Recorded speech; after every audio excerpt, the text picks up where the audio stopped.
Sikia tu kama ninaongea vizuri. Media team, are we good? Hallelujah.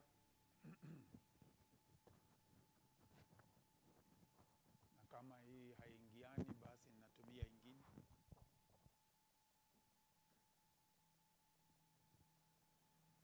Naweza tumia hii? Nitumie hii? It is okay. I can use this one. Haya, sawa sawa. Nilikuwa nasema ya kwamba sasa tumejua ya kwamba katikati ya masomo yetu hakuna mwenye kupeana mkuu kuliko Mungu.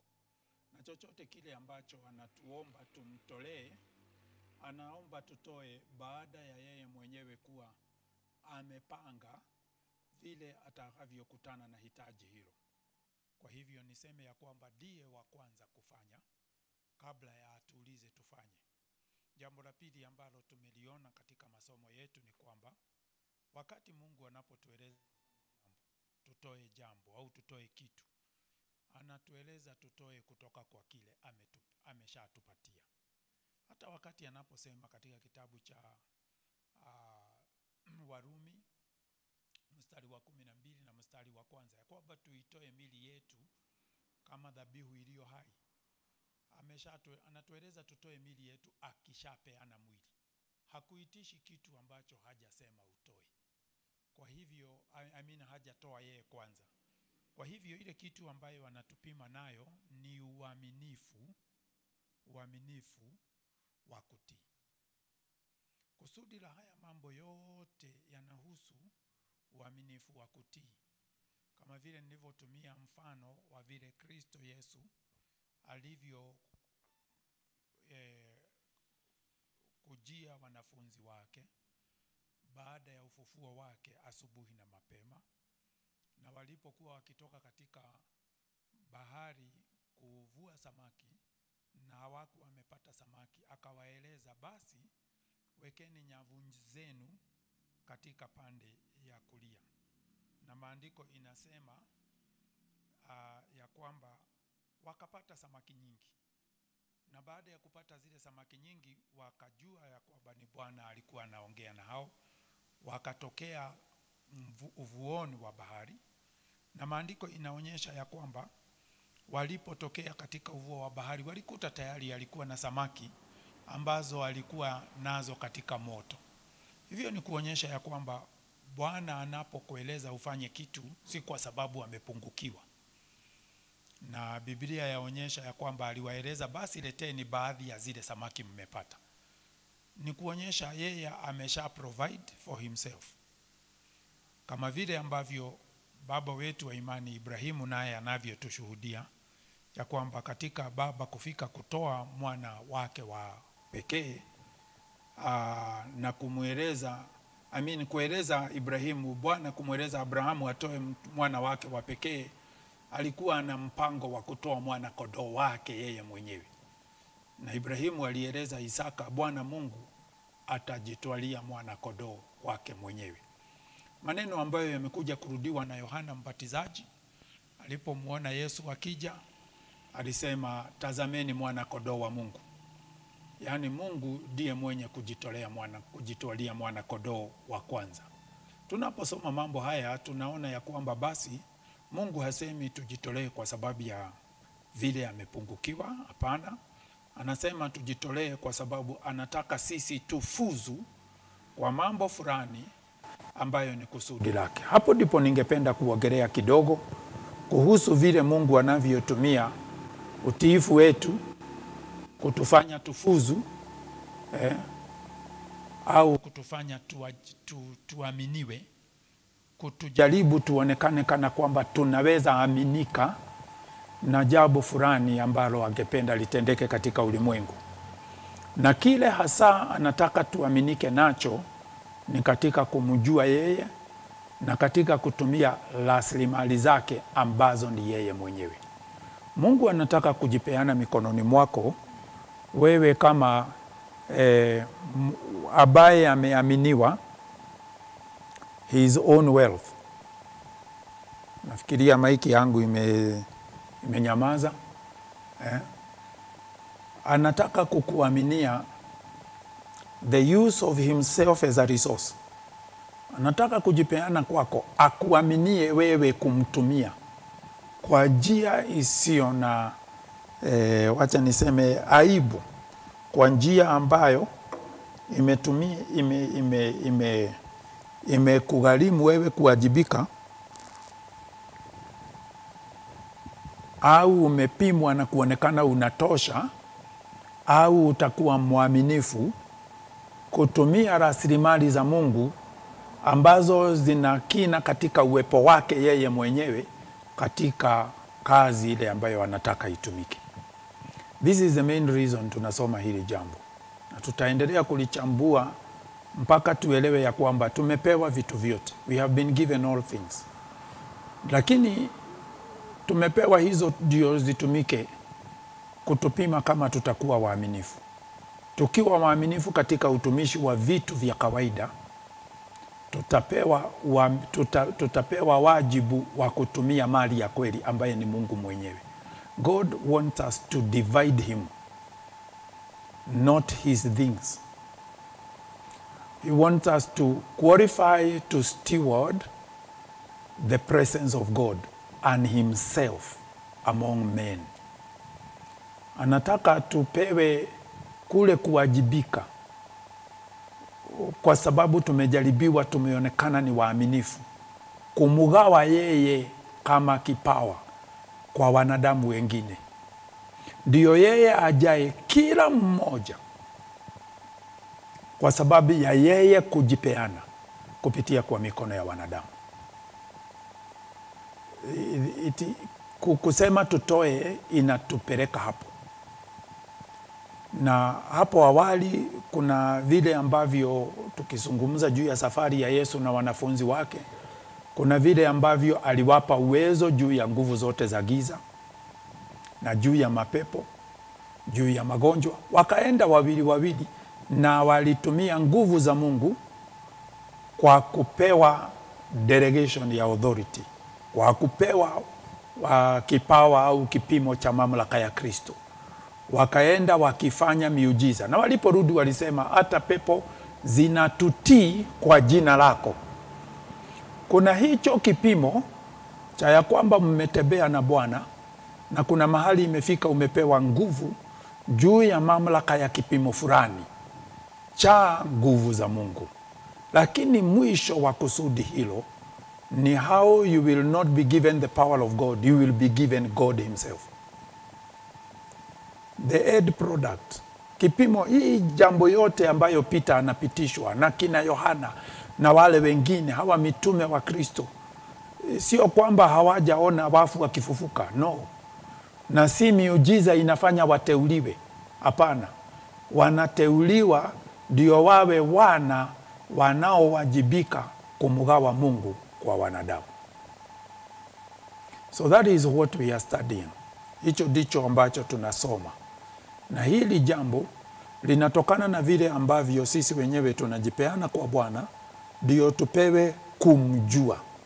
Maana tukishamjua tutajua njia zake na tutaweza kutumia rasilimali za utajiri wa Mungu kwa njia ambayo itampendeza, njia iliyo kamili. Na kwa sababu hiyo tunapitishwa kwa njia au kwa mpangilio, tunaandaliwa kwa mpangilio ambao Bwana alisema ya kwamba tumfanye mtu kwa mfano wake. That is the basic procedure. Procedure is let us make man in our own image. Kile ambacho sisi tulipewa hatima ya kufikia, predestination, the destination, mwisho wetu au hatima ya Mungu ndani ya maisha yetu ni kutuunda watu walio na mfano wake. Hilo jambo tumelisoma katika Warumi 8 na mstari wa 29 ya kwamba we were chosen, tulichaguliwa, tuwe predestined, tukapewa nafasi ya kufanyika watu ambao wana mfano wa Mungu ili sisi tumuwakilishe katika kipimo cha Kristo. Katika kipimo cha Kristo au kimo cha Kristo kinaitwa firstborn son. Tunapewa firstborn son wa kugawa na firstborn son wa Mungu ni kiungo cha Mungu. Ni kiungo cha Mungu. Kwa hivyo ningependa tuzungumze kidogo juu ya this making process. Hii mpangilio wa kuunda, wa kufanya, wa kumfanya mtu. Kwa sababu kuna mambo mengi ambayo inatuonyesha Mungu anatumia process ya kuumba na process ya kufanya. Kwa mfano, katika Mwanzo, Genesis, mlango wa 1 na mstari wa 26, tunaona Mungu akizungumza akisema na tumfanye mtu. Let us make man. Anasema na tumfanye mtu kwa mfano wetu, kwa sura yetu, wakatawale samaki wa baharini na ndege wa angani na wanyama na nchi yote pia na kila kiumbe kitabaacho juu ya nchi. Wazo letu mara nyingi linaenda kwa ufalme, ya kwamba kusudi la Mungu ni mtu wa kutawala. Lakini the truth of this scripture ni kusudi la Mungu ni kumfanya mtu kwa mfano wake. The central thought is not the kingdom, it is the man. Lile wazo ambalo ako nalo la kipaumbele ni huyu mtu, muundo wake umqualify, umfanye wa kutosha kutawala. Na muundo huo unaitwa image of God. Na ndio pia tunaita son of God, mfano wa Mungu au mwana wa Mungu. Au acha tutumie lugha ya kawaida, kipengele cha Mungu.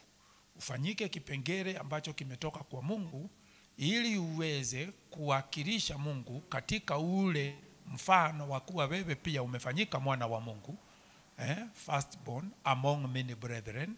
Wewe pia umefanyika firstborn katika brethren hao, ambaye unaweza kupewa nafasi ya kubeba mfano wa Mungu. That is the main reason. The main reason is a man who has the image of God. Kutawala itakuja baada ya kufuzu kuqualify kwa image. Kuqualify kwa image. Tuendelee tukisoma maandiko haya kwa sababu haya ni mambo yaliyo ya muhimu. Wakolosai 1 mstari wa 9. Sasa tutaenda kwa haraka maana umepata ya kwamba tunalenga kumfanya huyu mtu. Maandiko inasema, kwa sababu hiyo sisi nasi tangu siku ile tuliposikia hatuachi kufanya maombi na dua kwa ajili yenu, ili mjazwe maarifa ya mapenzi yake katika hekima yote ya ufahamu wa rohoni. What is this man praying? That you may be filled with the knowledge of his will. Kwa nini? Utapewa Mungu na umuwakilishe kufanya hayo mapenzi. Maana Mungu ndiye alianzisha kazi nzuri ndani yetu na ndiye mwenye kufanya ile kazi. Kumbuka maandiko inasema ya kwamba Kristo ndiye ambaye ni mwaminifu katika nyumba ya baba yake kama mwana, kutekeleza yote ambayo baba yake anataka ifanywe. Alisema aliandaliwa mwili na alikuja kufanya mapenzi ya Mungu. So Kristo ndani yako kusudi lake ni afanye mapenzi ya Mungu. He's the one doing the work. Ni yeye anafanya kazi. Lakini ndio aweze kukuhusisha uwe mtenda kazi pamoja na yeye, lazima ujue mapenzi ya Mungu kwa ufahamu wote wa kiroho. So mtu anayempenda Mungu na anayependa ndugu zetu kama vile maandiko inavyosema, kwa kipimo ambacho Mungu amempatia upendo ule, basi mtu huyu anaombewa ndio ajazwe na ufahamu wa kumjua Mungu, kujua mapenzi ya Mungu katika ufahamu wote wa kiroho. Verse number 10. Mwenende kama ilivyo wajibu wenu, walk worthy of the Lord. Utembee vile Bwana angependa wewe utembee. Au nitumie njia nyingine, utembee kama vile Bwana angependa kutembea ndani yako. Au umruhusu Bwana atembee akiwa ndani yako. Yaani si wewe unatembea na hauna mahali pa kuchangia katika mapenzi yale, lakini umechangia katika kujitoa. Ndio Bwana aweze kutembea akiwa ndani yako. Maandiko inasema fully pleasing him. Mukimpendeza kabisa. Unawezaje kumpendeza mtu kama haufuati njia zake kamilifu? Kwa hivyo hapa inatuhitaji tupate kumjua kwanza. Alafu anaendelea kusema ya kwamba mkizaa matunda kwa kila kazi jema, the work, every good work. Hiyo kazi nzuri ambayo tunafanya iwe imefanyika kulingana na kusudi la Mungu na kuzidi katika maarifa ya Mungu. So Mungu ndiye ambaye ako na hitaji kubwa sana la kumtumia mwanadamu. Verse number 11. Mukiwezeshwa kwa uwezo wote kwa kadiri ya nguvu ya utukufu wake. So you are not going to use your strength. Anasema being strengthened with all might according to his glorious power. Not your power, his power. Anataka utumie nguvu zake. Nguvu zake zitakuwa ndani yako namna gani kama hayuko ndani yako? This is the issue. Ndio sababu tunapewa Kristo, kisha tunapewa Roho Mtakatifu watufunulie Baba, na Baba afunuliwe ndani yetu. Akifunuliwa ndani yetu, tujazwe na nguvu za kutenda mapenzi ya Mungu, kwa sababu sasa ni Mungu anayetenda mapenzi yake ndani yetu. If you have Christ and you have the Holy Spirit and you have the Father, and there is work going on, who is doing the work? Not you. Si wewe unafanya kazi, ni yeye ambaye anafanya kazi. Na maandiko inasema kwa mpate kuwa na subira na ya kila namna na uvumilivu pamoja na furaha. Nilikuwa naongea juzi na mchungaji mmoja, nikamweleza ya kwamba lazima uwe na subira ya kupelekwa na Bwana katika safari. Huwezi toka Misri na ufike Kanaani na siku moja. You must know anakupeleka safari. Na hiyo safari ni yeye ambaye ni kiongozi wa hiyo safari. Huwezi toka kabla ya wingu litoke. Huwezi kusafiri kama kinara ya moto haisafiri. Kwa hivyo lazima uwe na subira ya kwamba ile kazi ambayo Bwana anataka ifanyike ni yeye anaifanya kwa njia yake, anaifanya kwa wakati wake.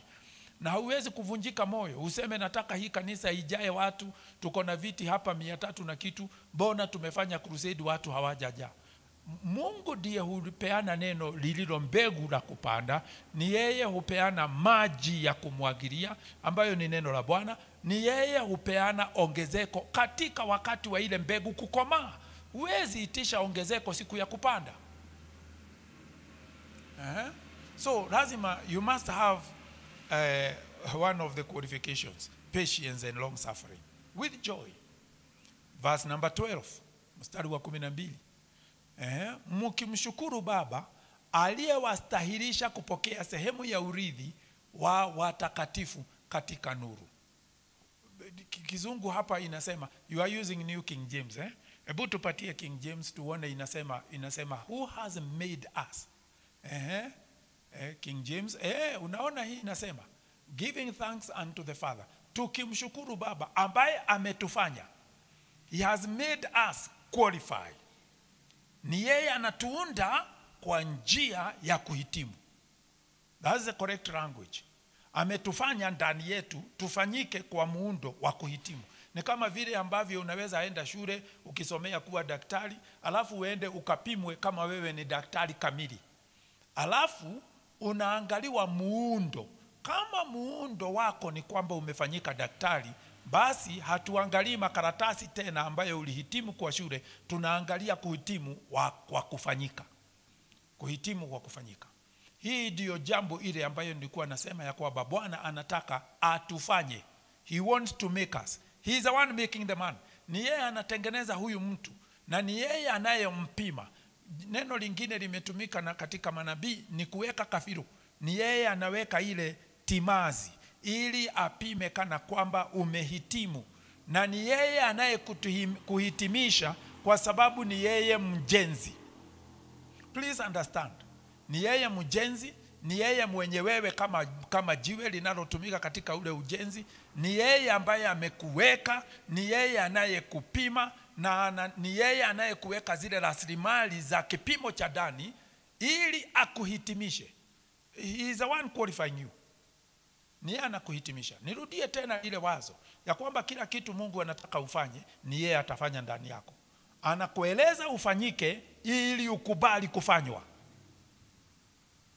He's telling you be holy so that he can make you holy. Hataki, huna rasilimali za kujifanya mtakatifu. Utajifanya mtakatifu namna gani na Mungu ndiye ako na kipimo cha utakatifu? Na ni yeye pekee mtakatifu. How do you become holy if only God is holy? Si ni mpaka ajiweke ndani yako. Ni mpaka ajiweke ndani yako. Na atajiweka ndani yako namna gani kama haja kueleza uwe mtakatifu, ukubali kufanywa mtakatifu? Na ndiposa katika kila neno la Mungu analo kueleza fanya, mwanzo wa kufanya ni yeye, katikati ya kufanya ni yeye, na mwisho wa kufanya ni yeye. Yeye ndiye hulipa gharama yote. Yeye ndiye mwenye kukupatia, nilisema Jumapili, yeye ndiye anakupatia 100%. Kutoka ile ambayo ni ile ya kwanza inaitwa first fruit, pamoja na fungu la 10, lile tunatoa mwaka kwa mwaka la miaka 3, na pamoja na ile ongezeko lote uliolipata, umelipata kwa Bwana. All the increase comes from God. Na utoe au usitoe, habadiliki, hapungukiwi, haondoki kwa pendo lake. Hakuelezi utoe kama ni sheria, na hakuhukumu kwa kutotoa.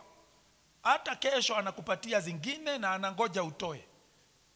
Ile kitu inaweza fanyika ni kuchelewa kwako kuhitimu, lakini hawezi kuondoa lile lengo la kuhitimu, na hawezi kusimamisha kazi ndani yako. He cannot stop the work. Haya, basi tumesoma hapa maandiko inasema ya kwamba ni yeye anayetufanya tuhitimu. Verse number 13. Hebu tusome ile kazi amefanya ndani yetu. Tuende kwa Kiswahili. Naye alituokoa kutoka kwa nguvu za giza, akatuhamisha na kutuingiza katika ufalme wa mwana wake mpendwa. So he has already done some work. Ashatutoa katika ufalme chini ya nguvu za giza, ameshatuhamisha na kutuingiza katika ufalme wa mwana wake. The issue hapa sio kutawala, tushaletwa katika ufalme, tushapewa ufalme. The issue ni kuhitimu, kutumia nguvu au rasilimali zilizo katika ufalme ule. Maana ufalme wa Mungu rasilimali zake si vitu za dunia. Rasilimali za ufalme wa Mungu ni Mungu mwenyewe. Maana zinatumia hekima ya kumjua, zinatumia vile yeye alivyo, muundo wa Kristo, mawe yaliyo hai, maji ambayo inabubujika. Hizi vitu vyote ni rasilimali za Mungu. Because if the water be the word, it is God. Kama neno ni Mungu, ni neno, kama maji ni neno, basi neno hilo ni Mungu. Kama nguvu ni za Roho Mtakatifu, basi nguvu hizo ni Mungu. Hakuna kile ambacho tunaweza kusema ya kwamba tunawajibika. Tunawajibika. Hili ni kama ile jambo ambalo nilikuwa nasema hapa juzi, ya kwamba Mungu alihakikisha hakuna kitu niko naye naweza jilinga naye ya kwamba nilipata kwa nguvu zangu. He made it clear, he made it sure. Kama ni gari inakuja kwa njia zingine, kama ni shamba kama hili linakuja kwa njia zingine. He is the one who has qualified me. Na hilo ndilo jambo ambalo anatafuta liwezeshike ndani ya maisha ya kila mmoja wetu. Kwa hivyo anataka nguvu zako zifike mwisho, uwezo wako ufike mwisho. Ndio kila kitu atakachofanya ndani yako kitakuwa na sifa kwake. Kitakuwa na sifa kwako. Anataka utoke Misri, chakula iishe, maji iishe, akupatie chakula na akupatie maji. Ndio kama utaishi by the third year, unajua ya kwamba unaishi kwa sababu ya chakula Bwana amekupea. God makes sure we come to the end of our human effort and endeavor, so that all the glory can be his for our very lives and all that we achieve. Anataka utukufu umrudie kwa kila kitu ambacho tulicho na kila kitu ambacho tunafanya. Kwa hivyo ni yeye anafanya kazi, ni yeye alituokoa kutoka kwa nguvu za giza, ni yeye ametuhamisha.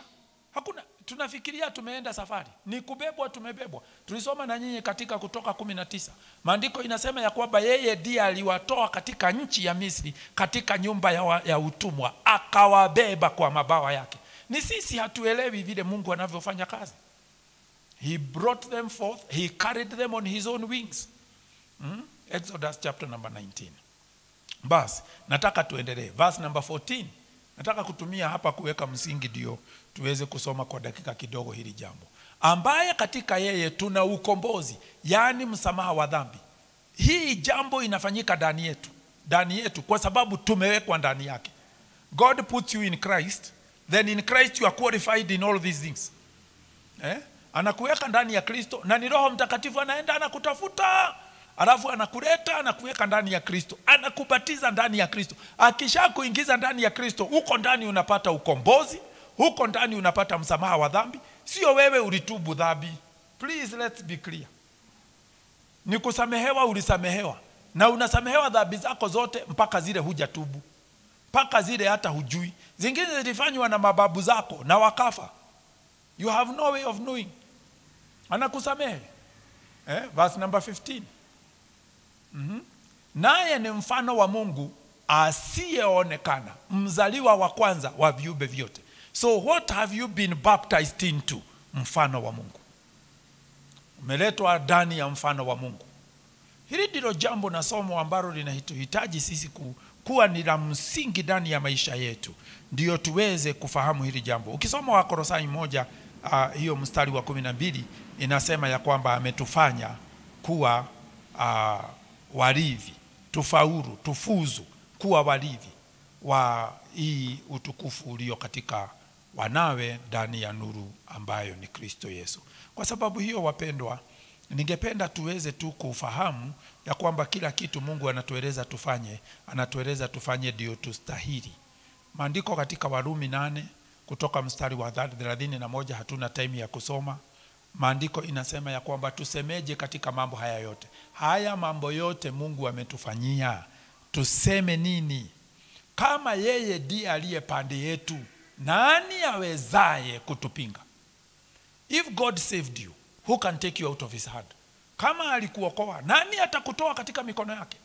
Kama ni yeye amekutakasa, nani atakuchafua? Kama ni yeye amekusamehe, nani atakustaki?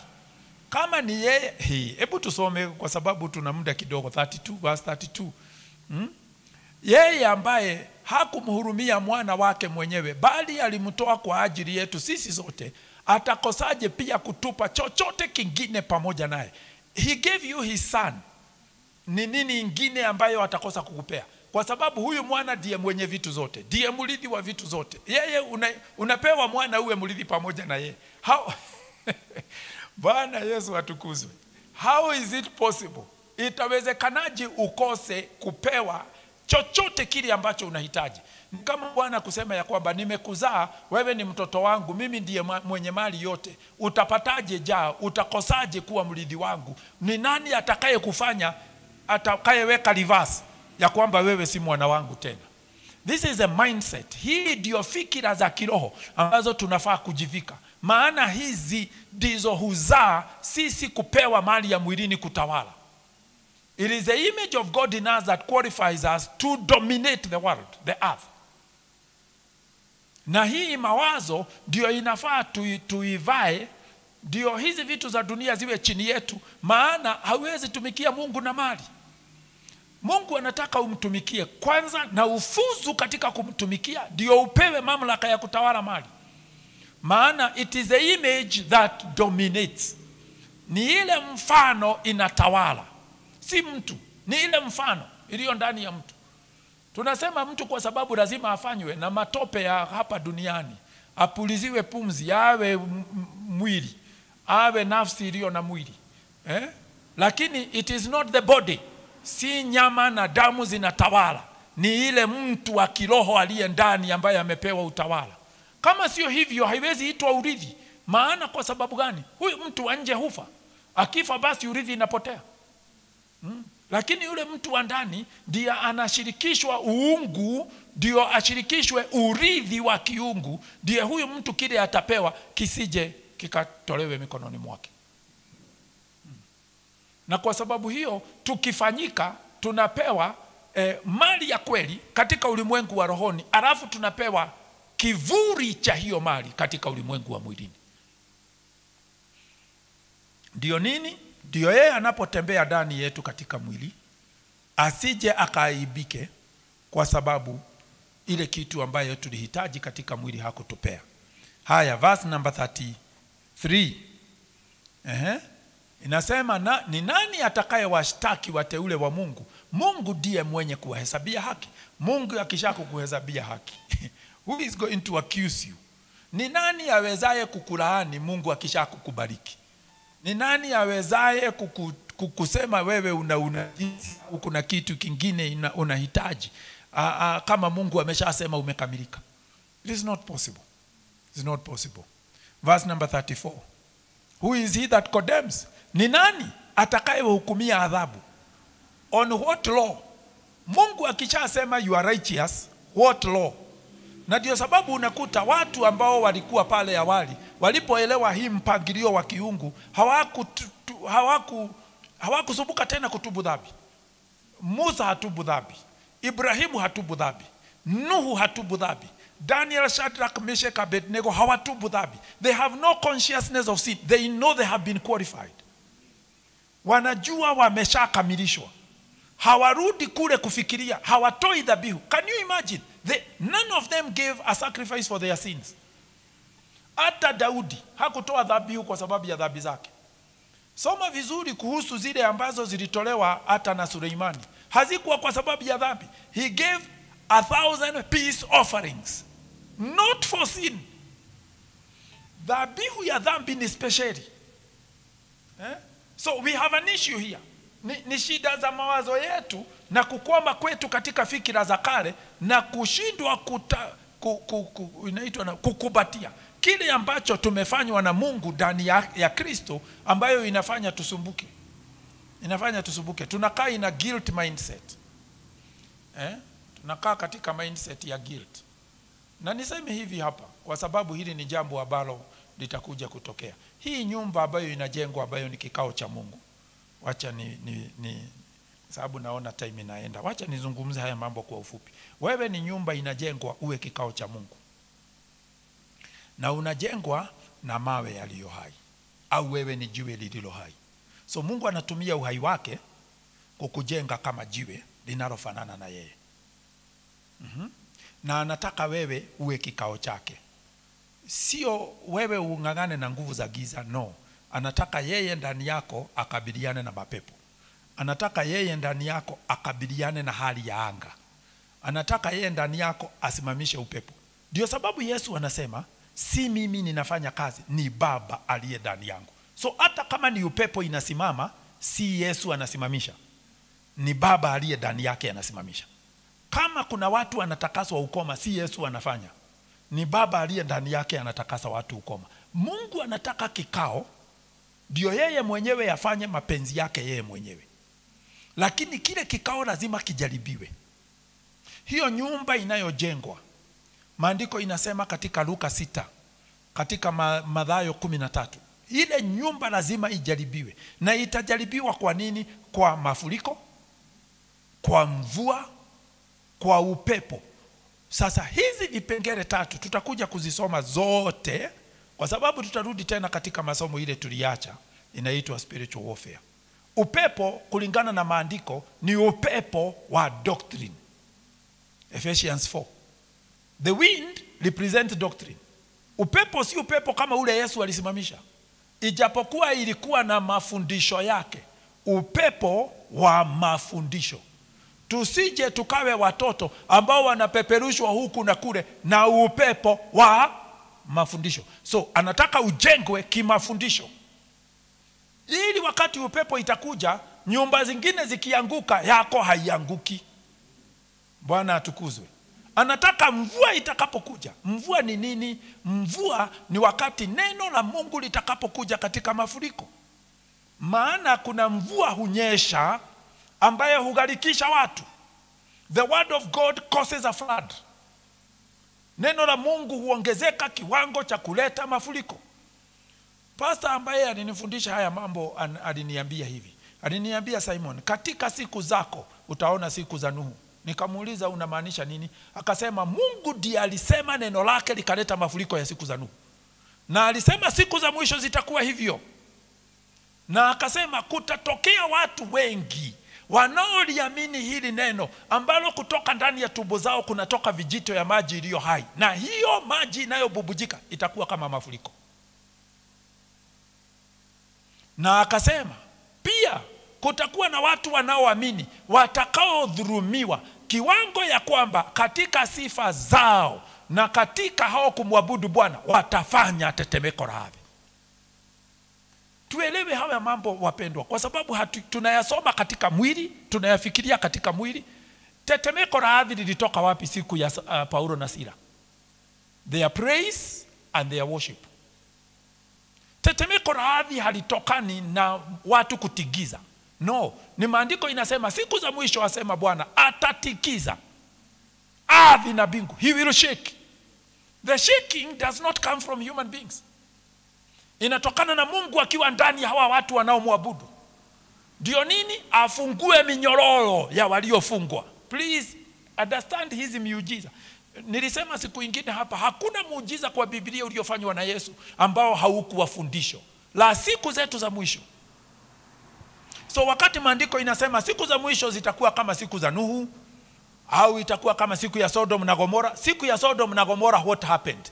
Ni moto ilitokea. Si ni kweli? Ni moto ilitokea. Katika 1 Corinthians chapter number 3 from verse number 16, maandiko inasema ya kwamba kila mmoja wetu atajaribiwa kwa moto. The issue ya Sodom na Gomora na siku za mwisho sio vile dunia itachomwa. Unajua tulisoma ati dunia itachomwa na mbingu zitayeyuka kwa moto mkuu, tukafikiria hizi zitachomwa. Kama ni hivyo basi neno la Mungu si la kweli ambalo linasema ya kwamba ameiweka misingi dunia, haiwezi ondolewa na haitaondolewa milele. Basi hili neno lazima tulielewe.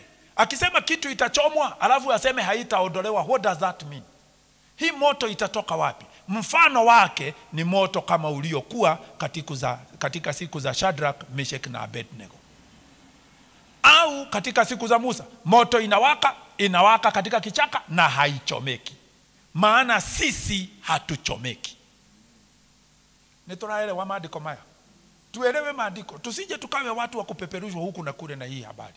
So, maandiko inasema ya kwamba tutakapofika katika ukamilifu wa ushirika, represented by number 2, na ukamilifu wa Mungu ndani yetu, hawa witness wawili ndio ambao watakuwa wakiangamiza dunia. Kwa nini?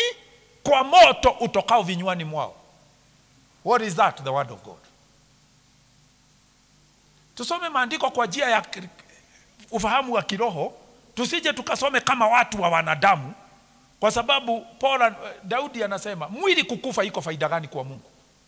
Kama alikuwa na haja ya kumaliza watu, si angemaliza watu tu. So basi kama ni hivyo basi, tukisoma katika kitabu cha tuseme cha Isaya au cha Yeremia, anasema ya kwamba katika siku za mwisho Bwana Mungu ataileta siku yake iwakayo kama tanuru. Siku inakaa kama giza, jua litatiwa giza, halitang'aa tena. Where do we find that? We find that in Jerusalem. Maandiko inasema ya kwamba nuru ya mji huo si nuru ya jua, ni nuru ambaye ni Kristo Yesu. Basi kama jua imezimwa, wanadamu wanatoa nuru wapi? Na kama basi wanafanya kazi, kama kuna jeshi linaendaje gizani? So let us understand the scripture. Ni kuonyesha siku za mwisho wenye kufanya hukumu ni wa Kristo. Ni sisi tutahukumu malaika. Ni sisi tutakata hukumu ya kila kesi. Ni sisi tutahukumu dhambi. Mpaka ifike mahali ambapo dhambi imeangamizwa kiwango ya kwamba haiwezi leta mauti tena. Watu wanaokufa wakiwa na miaka nyingi watakufa katika utoto wao. This is what God wants to achieve. Anataka kile kilichokuwa pale mwanzo arejeshe kwa kufanya dunia upya kupitia kwa neno lake. Na hilo neno litatoka katika vinywa vya watu. Kwa hivyo hizi nyumba lazima zijaribiwe. Number 2, hii mtikizo lazima uje, ndio kile ambacho Mungu hakujenga kianguke, ndio Kristo abaki.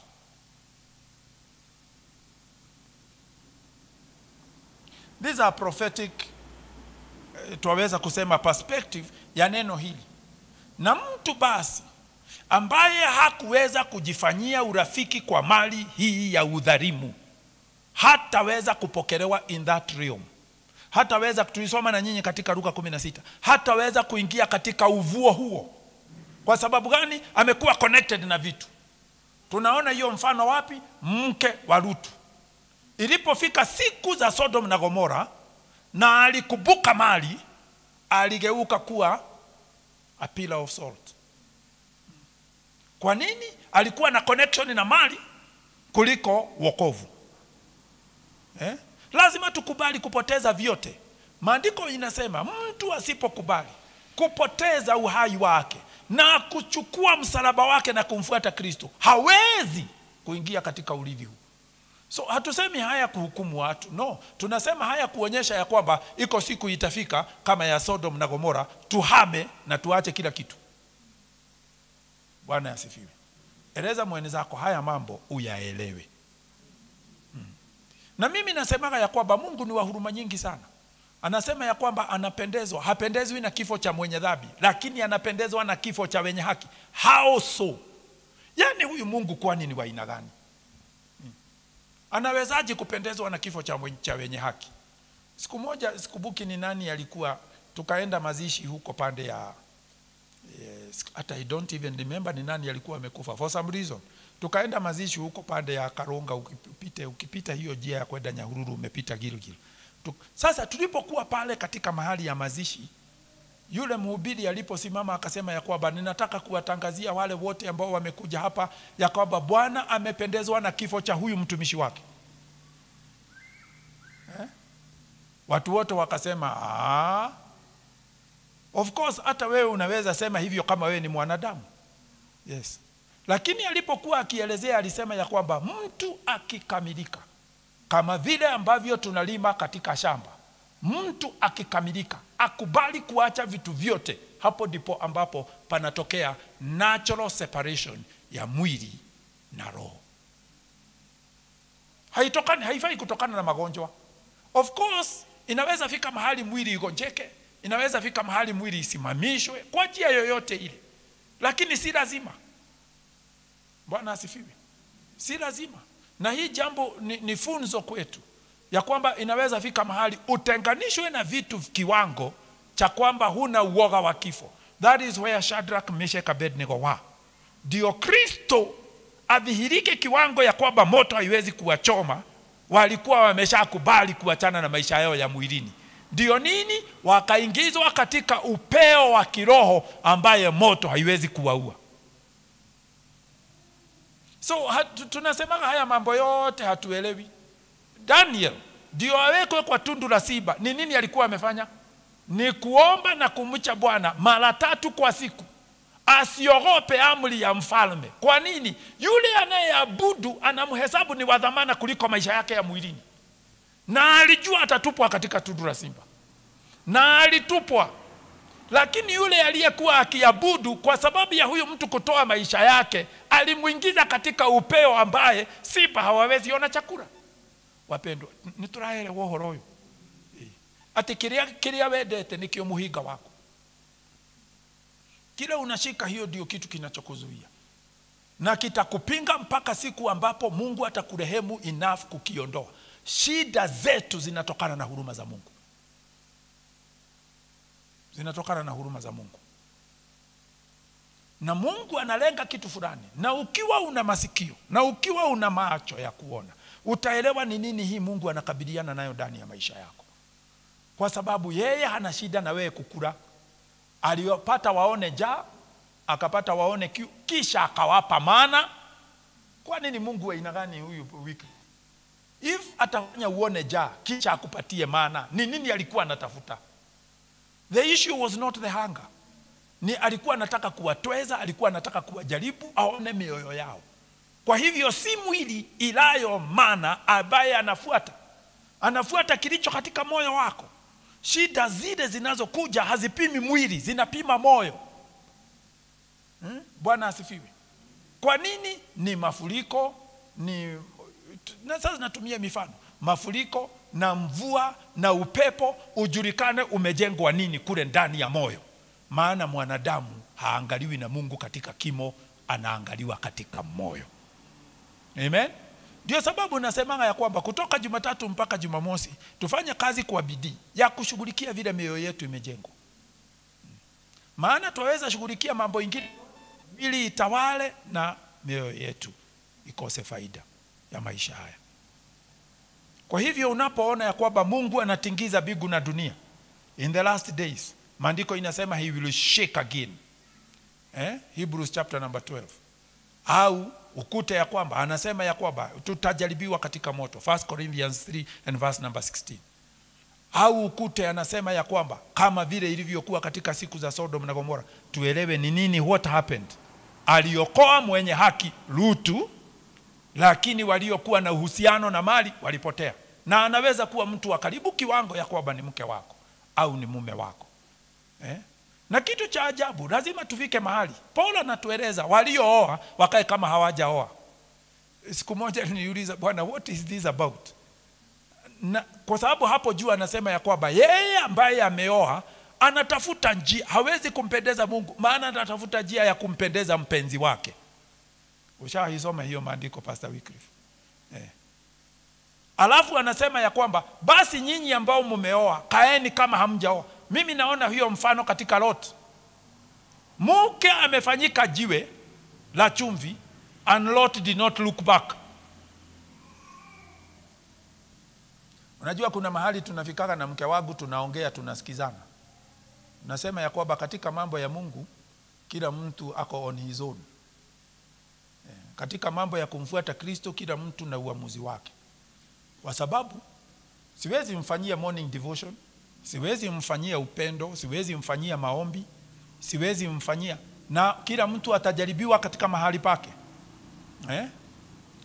Kila mtu atajaribiwa katika mahali pake. Juzi amekuwa akipita majaribu ya afya ya mwili, na mimi nilikuwa napita katika majaribu ya afya ya mwili 2023. Mpaka hiyo siku hatukusimamisha kanisa Disemba kwa sababu tulikuwa tulisimamisha kwa sababu nilikuwa mgonjwa. I could not come to church. Kila mtu anajaribiwa kwa wakati wake, unapimwa kama moyo wako una kiasi gani. Problem si kwamba Mungu hawezi kukuponya. Anaweza kukuponya. Hata ukifa anaweza kukufufua. That's not the issue. The issue ni anataka aone ni nini iko ndani ya moyo wako, kisha atakuletea maana. Amen. Bwana atukuzwe. Kusudi la Baba yetu ni kutustahilisha na kutupatia utawala. Because Joe, if everything is shaken engineer ubaki umesimama. Kama zingine engineer zimeanguka, wewe ndio umebaki umesimama, si wewe utatawala aje? Ni wewe utatawala. Kama mawazo na fikira na binu za wanadamu zimefanywa ujinga, hazifanyi kazi tena, na ile moja uko nayo inafanya kazi, bona usiinuliwe machoni pa wanadamu. Wanadamu wote wataona, watasema ya kwamba kweli Baba wa mbinguni amekufanya mema. Amen. Bwana Yesu atukuzwe.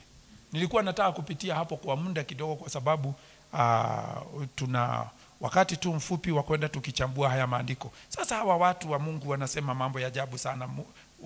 Paulo akiandika kiki kitabu kwa Warumi anasema ya kwamba ni nini kitakacho tutenganisha na upendo ulio ndani ya Kristo Yesu? Ni taabu, verse number 35. Ni distress. Ebueda verse 35. Ni nani atakaye tutenga na upendo wa Kristo? Je, ni dhiki au shinda au adha au njaa au uchi au hatari au upanga? Anahesabu hizi vitu kwa nini? Hizi zinakutaga mwili, lakini mtu ambaye amejengwa mjengo ambao ni nyumba Kristo amejenga, ameujenga ile nyumba kwa hekima yake, vile alisema juu ya mwamba huu nitalijenga kanisa langu na milango ya kuzimu haitaliweza. Shetani ataleta haya mambo. Haya ni mambo yalikuta Ayubu, na Ayubu alisimama. If you cannot lose without losing, then you have a problem. Bwana asifiwe. Na utajaribiwa. Si mimi na Wycliffe tumepewa mavuno mazuri ya viazi, alafu tunaelezwa tugoje kidogo tutaitishwa viazi. Hiyo kugoja kidogo ikafika mahali siku tulipeleka viazi ikakataliwa. Nilimuuliza kama Bwana angetueleza tupeane hivi viazi yote 120 something bags, tungepeana. The issue is not the potatoes. The issue ni tunapimwa nini. Maana unaweza omba Mungu akupatie mavuno akupatie, kisha akunyime soko. What is he checking? Your heart. Anaangalia moyo wako. Na kila mtu atajaribiwa katika mahali moyo wake umekwama. Ndio nini? Akustahilishe. Eleza mwenzako so that you may qualify. Akufanye uqualify. Ya kwamba kesho hata uamuke asubuhi ukute viazi zote zimeungua kwa shamba, huna shida. Yes. Huwezi kosa kuomba na kushukuru Bwana na kumuinua kwa sababu ya amekustahilisha kwa sababu ya viazi. Viazi haziko ndani ya moyo. Bwana asifiwe. Na hapo ndio inafikaga ya kwamba hata mtu akikutusi hujibu. Kwa sababu unamjibu amekutusi. Sasa hiyo matusi ni nini? What does it mean kama Mungu amekupatia the inheritance? Amekupatia uungu ndani yake. Walikuwa wanamtusi Yesu ananyamaza. Why? He has no reason to answer. Hana sababu ya kujibu. Maana yeye ambaye anampa uhai, yeye amempa vitu vyote. So mpaka huyo anayemtusi yuko mikononi mwake. Juzi kumetokea kashida fulani, kakaongewa mambo fulani. Alafu nilipoulizwa ninasema nini, nikasema nimeingia kwa maombi niombe hao wadugu, maana hawajui wanacheza na nani. Ameongea wadugu, ameongea mambo ya uongo kunihusu na wametengeneza kesi. So mimi nasema ya kwamba they don't know wanacheza na nani.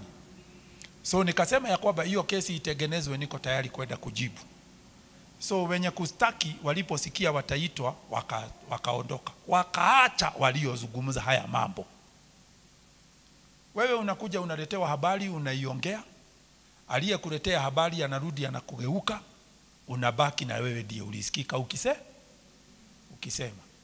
Sasa na hao wamesema ya kwamba hatutaki hii maneno, hatutaki kuongea. So naye yule walieleza akawaeleza, nishaeleza aposto. Na aposto amesema ako tayari hii maneno iongewe na hawezi kubali isiongewe. So sasa wanapanga mkutano, wanasema ni kesho, wanaahirisha, wanasema ni hiyo siku nyingine wanaahirisha kwa sababu hawataki to face one another. So niliulizwa na huyu ndugu, unafikiria ni nini shida? Nikasema ya kwamba hawa watu hawajui wanacheza na nani, hawajui mimi ni nani, hawajui mimi niko na baba, hawajui nimezungukwa na wadugu ambao nikipigwa na mawe wadugu wanizunguke nitafufuka. Hawajui ya kwamba juu ya huyo baba ambaye naweza kusema niko na spiritual covering, juu yake kuna baba mwingine ambaye ni baba wa Mungu, baba yangu. Hawajui wanacheza na nani. Because they already wanaongea kwa sababu wanaona mtu wa mwilini. Bwana atukuzwe. Na ndio sababu unaona, wacha niwaeleze siri ya hii nyumba. Unaona vile ninaheshimu watoto. Mtoto akija kuniongelesha ninamsikiza. Ninaombeaga watoto sana kuliko watu wazima. Maana watu wazima hawakujagi vile watoto wanakuja. Mtoto akija aniambie, dadi ninaumwa na kichwa, na asimamisha kila kitu naombea huyo mtoto. Kwa nini? Ninamheshimu vile naweza heshimu mtu mzima, kwa sababu Kristo ako ndani ya huyu mtoto. Kwa nini? Huyu mtoto amehimizika jambo fulani ya kwamba akija tuombe tukubaliane atapona. Where has that inspiration come from? Imetoka kutoka kwa Bwana. Nisipoheshimu hiyo nione mtoto, mimi ndio niko na shida. Tuehamwe Edwa. Uangalie mtu umpime na mavazi, uko na shida. Uangalie mtu umpime na elimu, wewe ndio uko na shida. Na utajaribiwa hapo tu. Hapo tu. Unasema unaona watu wengine, sisi tumesoma, lakini hao ni wazembe, hawasomagi. Sasa na wewe watoto wako wanajaribu kusoma, unajaribu wasome, wanakataa kusoma, ndio uonekane kama utadharau watoto wako hawajasoma. Siku unatubu, hao watoto wanasema daddy time imefika ya kurudi shule. Akirudi shule anapita mitihani na flying colors. Unashindwa what was the problem? Problem ilikuwa ndani yako. Na unajengwa kitu ambacho hakiwezi kutingizwa. Na kutingizwa ni kusema huwezi pima na vipimo vya wanadamu mambo ya kiroho. Lazima uheshimu kila mtu. Hebu pointi mwenzako mueleze, wewe heshimu kila mtu. Bwana Yesu atukuzwe. Maana huyo mtu anaweza kuwa unampima tu na vitu za kawaida, lakini Mungu hampimi na vitu hizo. Nilisema mwanzo wa mwaka huu ya kwamba hatutampima mtu awaye yote kwa jinsi ya mwili tena. Ndivyo maandiko inasema 2 Corinthians 5 verse number 16. Tutampima kwa nini? Kwa kipimo cha neema ambayo amepewa kwa ajili ya kanisa lote. Amen. Bwana Yesu atukuzwe. Eleza mwenzako, wewe ni wa dhamana kwangu kama vile viungo vya mwili wangu ni vya dhamana katika mwili huu. Amen. Tusimame.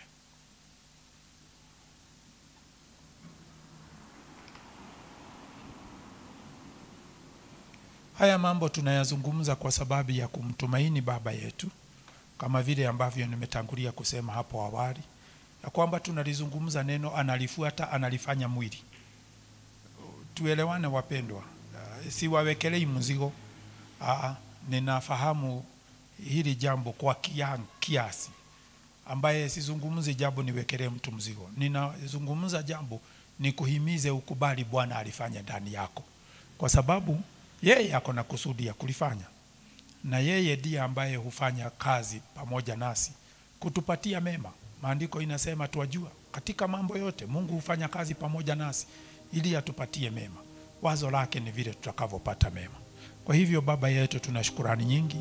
Tuasimama pamoja katika ukumbi huu kama donge mzima isiyo na chachu. Hatuvai baba wa mbinguni hasira, hatuleti jambo lolote ambalo ni la kusumbuka wala kukosa uvumilivu, hatuleti manunguniko yoyote, hakuna chachu yoyote ambayo ni ya mafarisayo, mafundisho ambayo hayana ukweli. Hatuleti jambo lolote ambalo lina husuda au lina hypocrisy au lina wivu. Baba wa mbinguni, twaja tu kama wapendwa ambao uliwaita wewe mwenyewe, ukatuokoa mwenyewe, ukatutakasa, ukatuosha na damu yako, ukatusamehe dhambi zetu, ukatuhamisha kutoka nguvu za giza, ukatuhamishia katika ufalme wa mwanao Kristo Yesu. Haya mambo yote baba ni wewe umefanya. Mara tena tuajiachilia mikononi mwako, kama vile udongo hujiachilia mikononi mwa mvinyanzi, kama vile ulivyosema na Yeremia, na kama vile ulivyofanya katika Mwanzo mlango wa 2, ya kwamba wewe ndio uliyechukua udongo ukautengeneza mwanadamu. Hivyo ndivyo baba tuajiachilia, ya kwamba ututengeneze kulingana na mfano na kusudi ambalo uko nalo katika maisha yetu.